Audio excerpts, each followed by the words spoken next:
Salam, vaxtınız xeyir olsun. İnşallah qardaşlarımız, qonağımızdır. Xoş gəlib, səfa gətiribsiniz. Çox sağ olun, minnətdarıq qardaş. Hardan gəlibsiniz? Yəni adı, soyadı belə deyil. Adı, soyadı qeyri-adi çəkiliş oldu, birinci desəm. Mən Tehrandır. Mən Füzuli rayonunun Qayış 8 qəsəbəsindən gəlmişəm. Çox sağ olun, qonaqpərvərliyinizə görə. Gözümüz seyirci var, qulluğunuz yox. Çox sağ olun.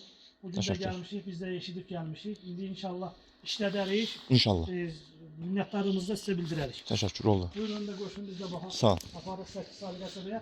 Məsləhət də görürəm yoldaşları. Kim istəyirsə, qardaşlarla əlaqə saxlaya bilər TikTok vasitəsilə. İnşallah YouTube vasitəsilə də baxa bilər. Allah kömək olsun. Allah xeyir versin hər ikimizə Amin, qardaş. amin, amin. Buyurun, Allah məlumat yazın. Ya Allah. Aparatımızda 4 kilovat, 3.4 təkərli sarğı 32 saxlıdır. At, Zeynal qardaşımız atır. At, Töytullah. Tok nə qədərdir? Toka da bax. Toku göstər, baxsınlar. 220. Bax, elə də atarsan, didməzsən. Elə də at geçsin. At, bütöy at, bütöy at. Yox ki, onu da doğrasın. Onu doğrasın. Ha. Belə müştərdən kimin cər? Bax, qoymadı piresi bütöy doğrayıb, yetməz. At, bütöy at.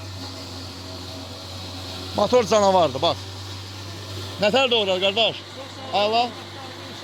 İnşallah. Mən. Allah'ın köməkliyindən yaxın dostlarımız, tanışlarımız. İnşallah. İnşallah hamısını göstərəcəyik. Allahın köməklə. Buna quraşdırmada indi biz Bəli. özümüz gəldiyimizdə bilmirəm, çatdırma quraşdırma sizdir. Bəli, bizdik, bəli, bəli. Çox sağ olun, minnətdarım. Xeyir olsun, qardaş. Təşəkkür edirsiniz. Bəli. Ona görə də minnətdarım. Sağ ol, qardaş. Xeyirli olsun. Sağ ol, sağ ol. Sağ ol. Sağ ol.